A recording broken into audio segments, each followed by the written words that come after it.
할렐루야, 성도 여러분 반갑습니다. 오늘도 주 안에서 복된 주일이 될 수 있기를 축복합니다. 자, 오늘은 마태복음 9장 마지막 넉 절을 우리 9장을 마치는 결론으로 좀 삼고자 합니다.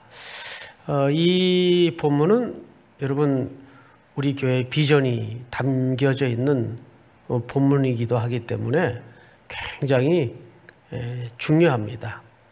근데 익숙한 만큼 우리에게 또 오늘 좀 낯설게 다가왔으면 좋겠어요.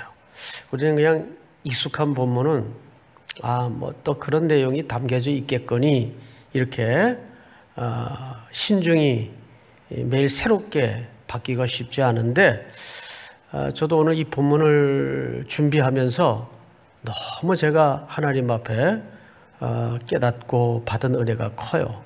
그래서 오늘 그 은혜를 또 여러분들을 통해서 온 땅에 흘려보내고 또 흘러가기를 축복합니다. 자, 우선 이 35절은 마태복음 전체 속에서 하나의 그 전환 구절입니다. 그러니까 굉장히 중요한 구절이에요.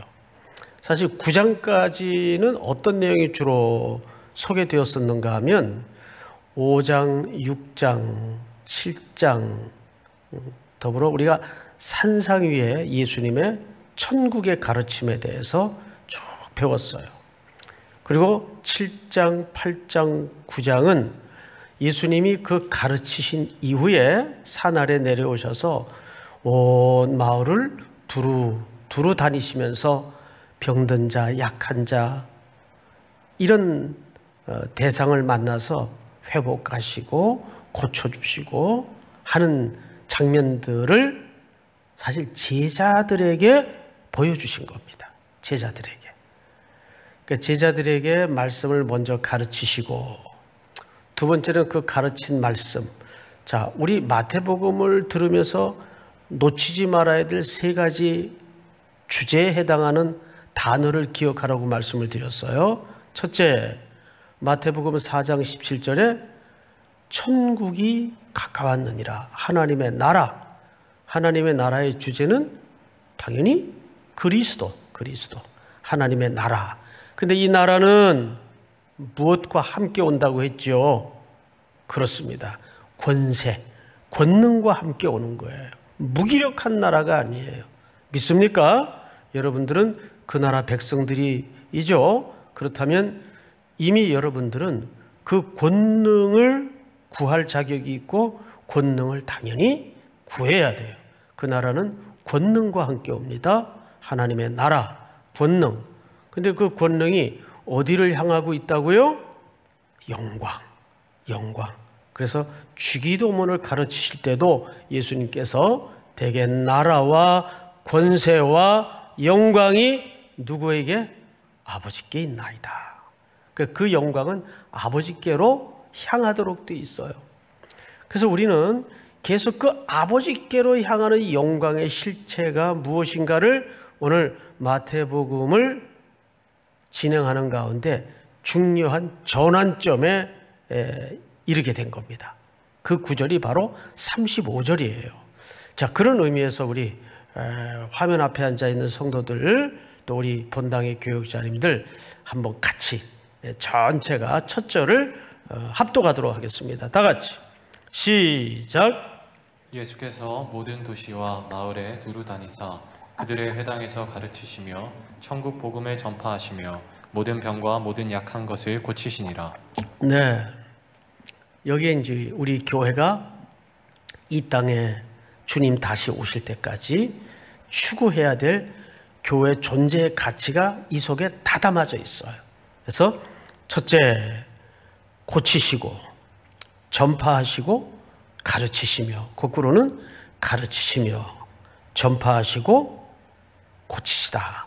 이 세 가지 예수님의 전환 구절에 해당하는 내용들이 우리 삼일교회가 주님 오실 때까지 감당해야 될 꿈이고 예수님의 마음이고 우리에게 주시는 명령입니다.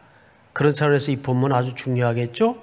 자, 그렇다면 이 명령을 왜 하시게 되었는가에 대한 실질적인 내용으로 좀 그 이유가 뭘까? 왜 가르치시라고 했고, 왜 전파하라고 했고, 왜 이 땅을 두루다니며 고치라고 했을까? 자, 여기에는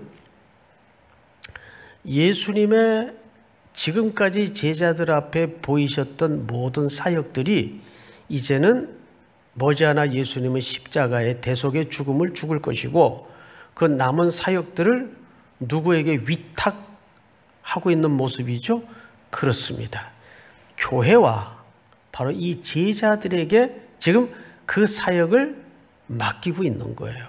그래서 여러분 보시면 예수께서 모든 도시와 마을에 두루 다니사 그들의 회당에서 가르치시며 전파하시며 고치시니라. 이 말이 미완료형이에요. 아직 끝나지 않은 문장으로 구성이 되어 있습니다.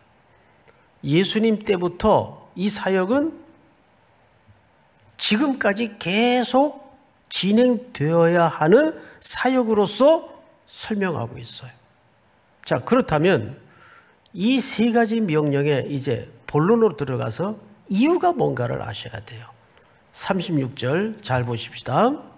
무리를 보시고 어떻게 여기시니? 그렇죠. 불쌍히 여기시니.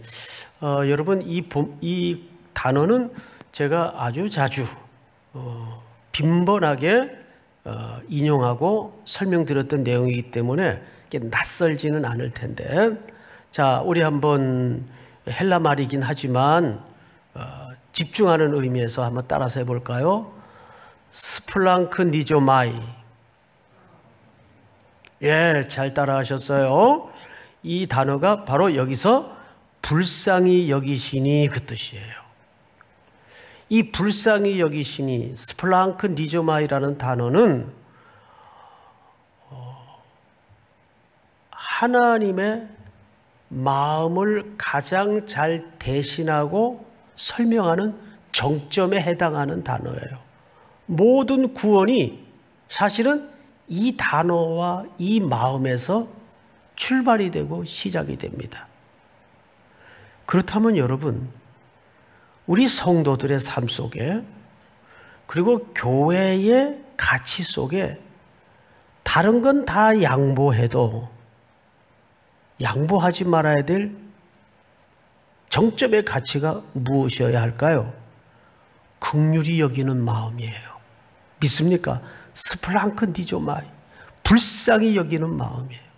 근데 이 단어가 여러 문헌이 있지만 성경책은 아니나 위격이 나른 책에 보면 거기 요셉을 물 없는 웅덩이에 넣어서 파묻으려고 할 때 그 주변에 여러 형제들이 같이 있었어요. 그 중에 스불론이라는 형제가 있습니다. 창세기 49장에 보면 야곱의 축복 속에도 그 스불론이 등장을 해요. 그런데 그 스불론이 그 광경을 보면서 어떤 마음을 갖고 있었는가 하면 이런 마음을 갖고 있었어요.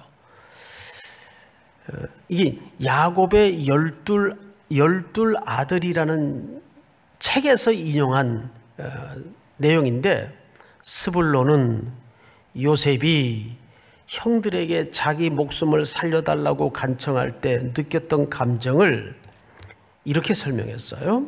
내 간이 몸 밖으로 튀어나오고 내 장기들이 끊어졌도다. 안에 내장들이 끊어졌도다. 그만큼 막내에 해당하는 어린 요셉이 형들에 의해서 죽음의 위협 앞에 놓였을 때 스불론이 가졌던 내적인 고통이에요. 창자가 끊어지는 아픔, 이게 단장의 아픔이라고 하죠. 예수님이 지금 그 고통을 느끼고 있어요. 뭘 보고? 무리를 보시고.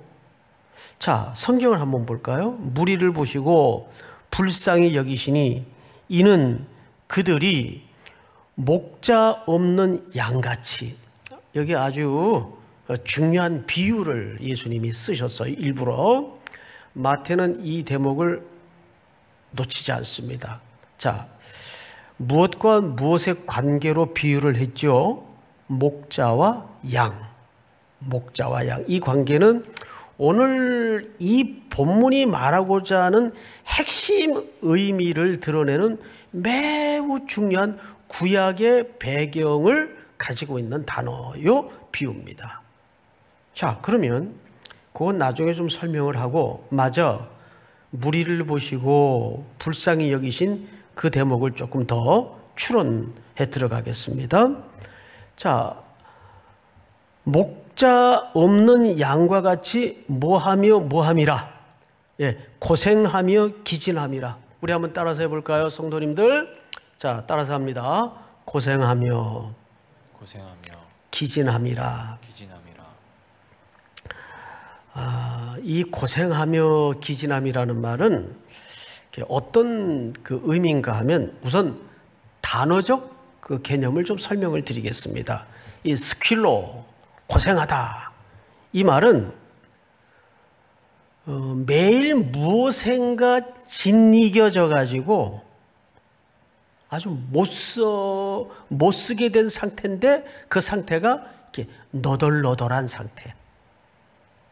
여러분, 그 심정 너무 삶에 곤고하고 지치고 아프다 보면 요즘 그 말 표현 가운데 그렇게 얘기를 하는 경우들을 보더라고요. 나한테 지금 말 걸지 마. 내 심정이 지금 하도 당해가지고 너덜너덜하다. 정확히 그 개념이에요. 무언가 반복적으로 짓이겨져서 아주 못쓰게 돼가지고 갈기갈기 찢겨서 엉망이 된 너덜너덜한 상태. 또 예배 드리면서 혹시 이런 생각 가지세요? 꼭 내 모습 보고 말하는 것 같다. 예, 그럴 수 있겠죠. 요즘 뭐 오죽 더 하겠습니까? 우리 성도님들이 모든 삶의 정황이 얼마나 너덜너덜해요. 우리 진장님들이 이 대면 신방은 좀 조심스러우니까 또 줌이나 또는 전화로 이렇게 안부를 보다 보면 우는 성도들이 많대요. 그 목회 보고를 제가 들을 때마다 저도 너무 속이 아파요. 어떡하나. 아파요.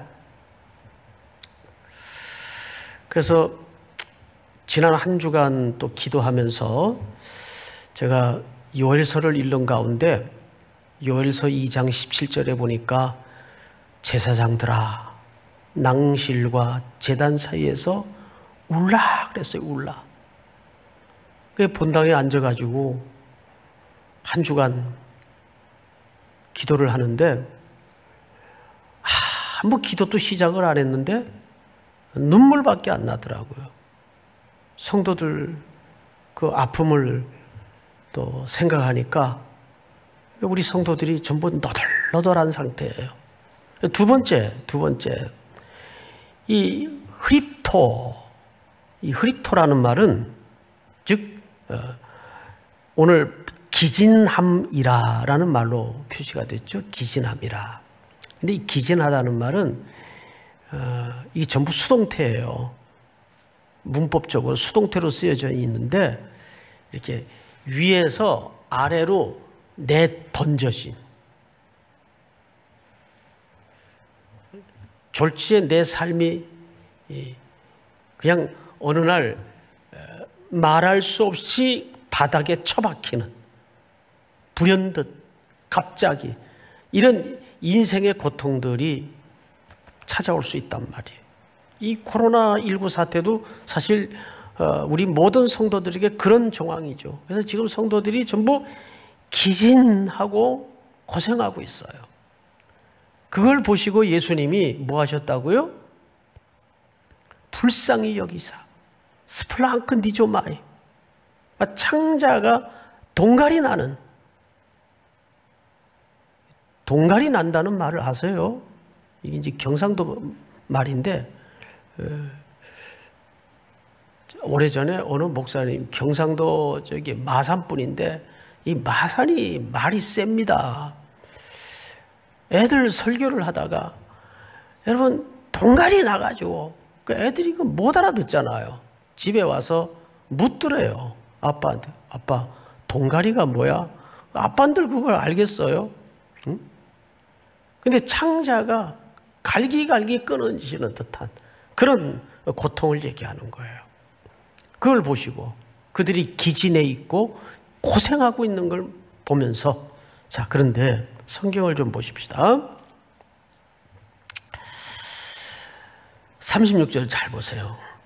37절, 이에 제자들에게 이르시되, 이제 예수님은 곧 십자가를 향해 가실 거고 이 사역은 이 땅에 남겨지겠죠? 어떻게 하겠어요? 예수님이 그래서 제자들을 직무하시는 겁니다.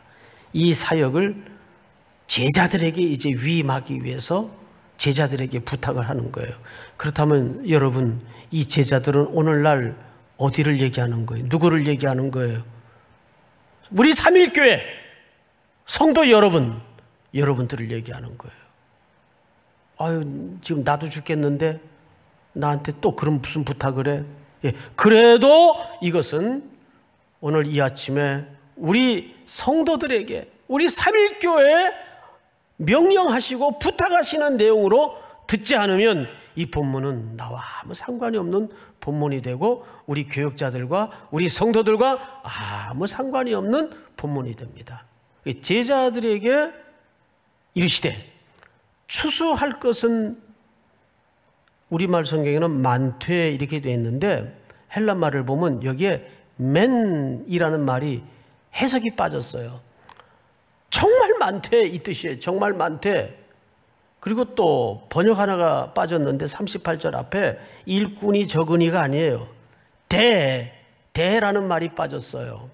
그러나 일꾼이 적다. 그러면 이 말을 이제 붙여서 번역을 원문에 더 조금 가깝게 하자면 이렇게 읽어야 맞아요.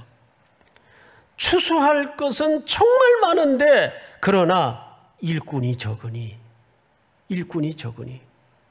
그리고 이제 그러므로 추수하는 주인에게 청하여, 오늘 제목이 여기서 왔어요. 추수하는 주인에게 청하여 추수할 일꾼을 보내주소서 하라 하시니라. 물론 이 본문은 우리가 선교를 할 때 커다란 교회의 본질인 선교론적인 담론이 담아져 있는 본문인 것만은 맞습니다. 그런데 이 말이 유대적 관점에서 구약의 배경에서 이해하지 않으면, 마태는 사복음서 기자 가운데 구약에 가장 정통한 사람이고 또 구약을 가장 많이 인용한 복음 기자예요.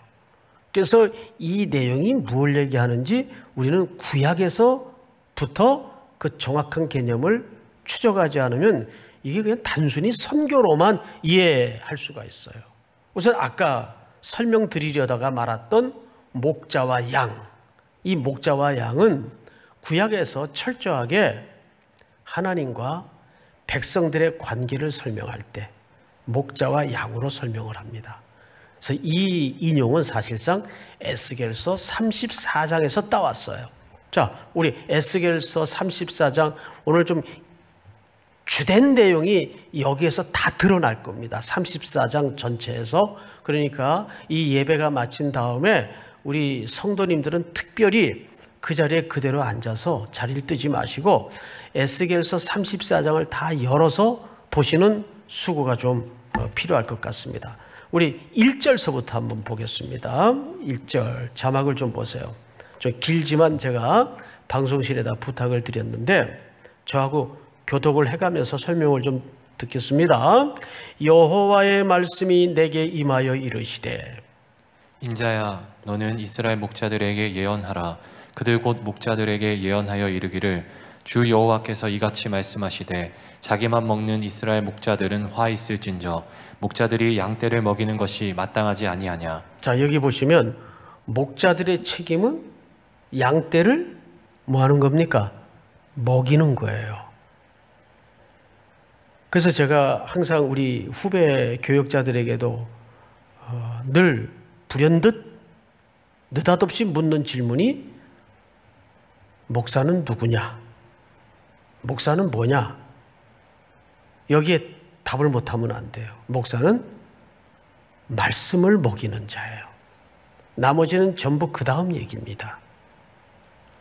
그런데 언제나 구약 시대이든 신약 시대이든 또 오늘날의 시대이든 이 땅의 진짜 기근이 뭐예요? 말씀의 기갈이에요. 이렇게 설교를 많이 우리가 듣고 사는데, 자, 정말 과연 그럴까요? 3절, 너희가 살진 양을 잡아 그 기름을 먹으며 그 털을 입되 양떼는 먹이지 아니하는도다. 4절 시작.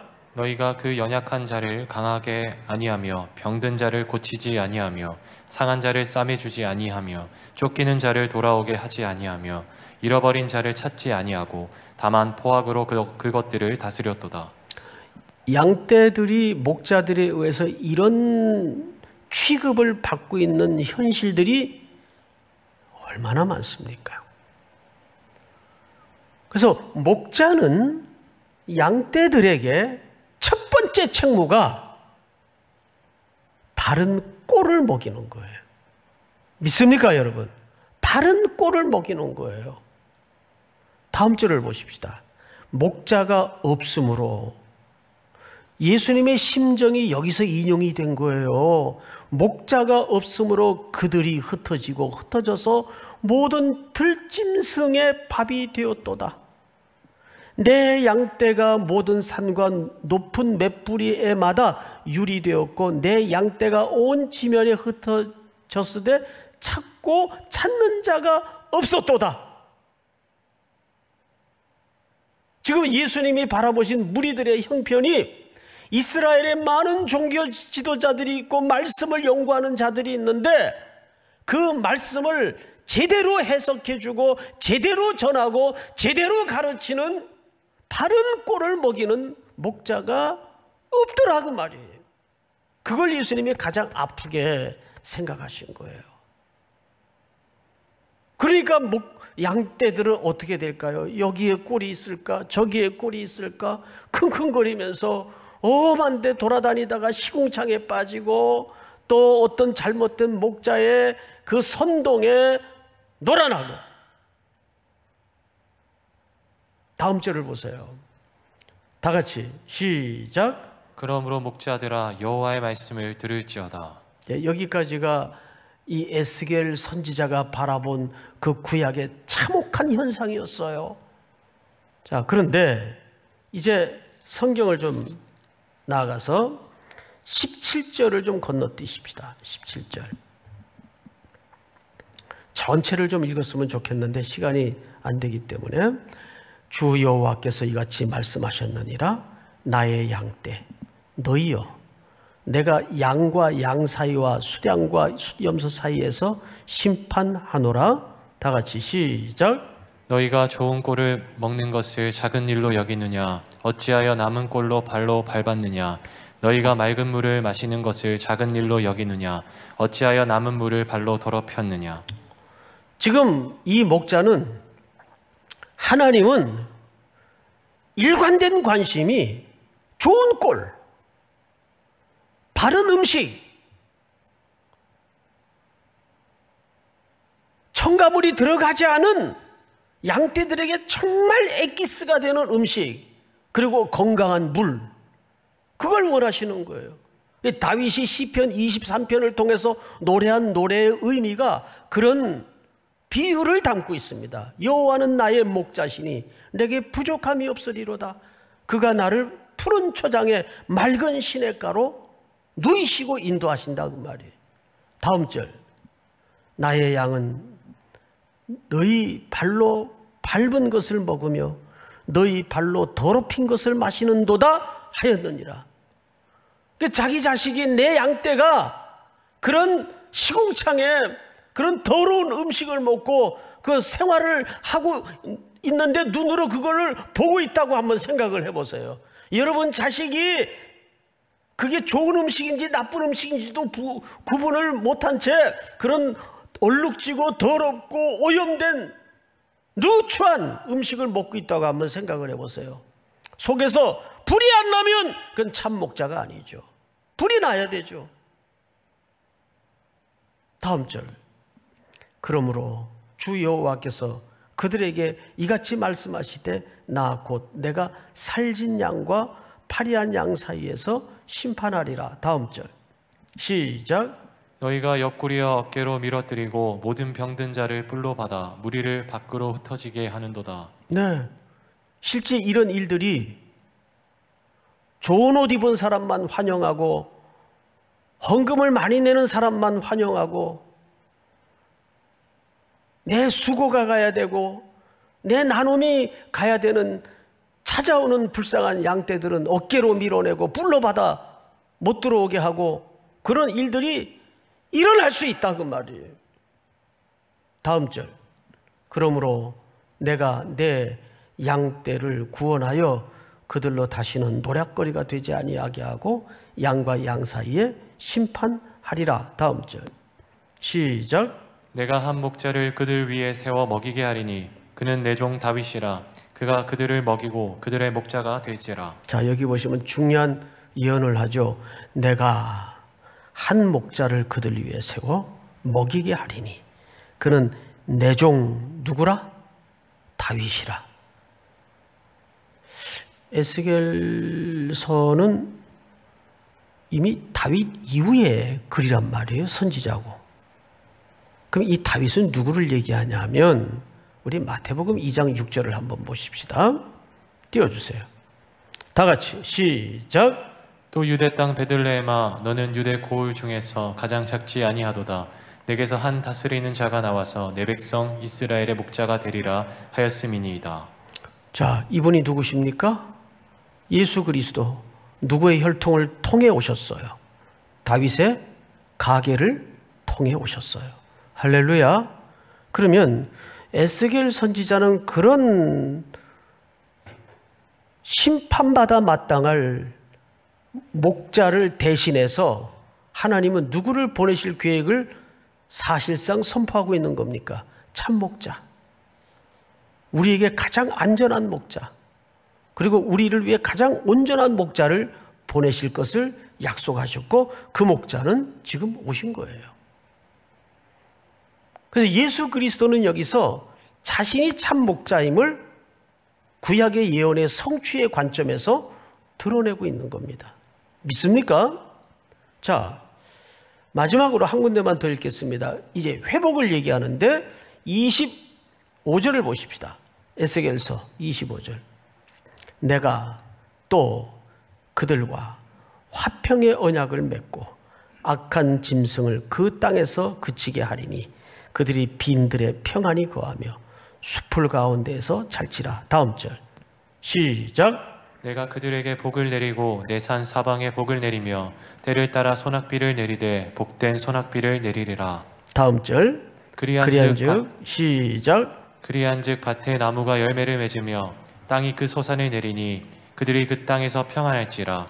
내가 그들의 멍에에 나무를 꺾고 그들의 종으로 삼은 자의 손에서 그들을 건져낸 후에 내가 여호와인 줄 그들을 알겠고. 다음 절 제가 읽습니다. 그들이 다시는 이방의 노략거리가 되지 아니하며 땅의 짐승들에게 잡혀 먹히지도 아니하고 평안히 거주하리니 놀랄 사람이 없으리로다.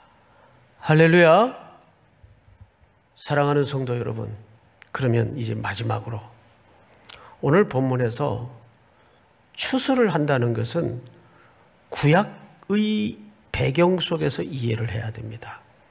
이스라엘은 잘 아시는 것처럼 1년에 3차례 큰 추수가 있어요. 첫째, 6월절 무교절에 즈음에서 지난해 겨울 심었던 곡식을 거두어요. 그렇죠? 그리고 조금 지나서 봄에 뿌렸던 곡식을 거두는 절기가 맥추절입니다. 그리고 맥추절이 지나면 가을녘 거두는 절기가 수장절입니다. 그러니까 우리는 이 추수라는 말은 다분히 심판이라는 개념으로만 이해를 하는데, 구약의 백성들은 추수할 때는 사실 어떤 의미가 더 선명하게 의식 속에 박혀 있냐 하면, 심판과 종말이라는 개념이 있지만 구약의 사람들은 추수하면은 하나님의 구원과 하나님의 인도와 하나님의 돌보심과 하나님의 축복을 연상하는 게 우선적 개념이에요. 다시요. 이건 아주 중요합니다.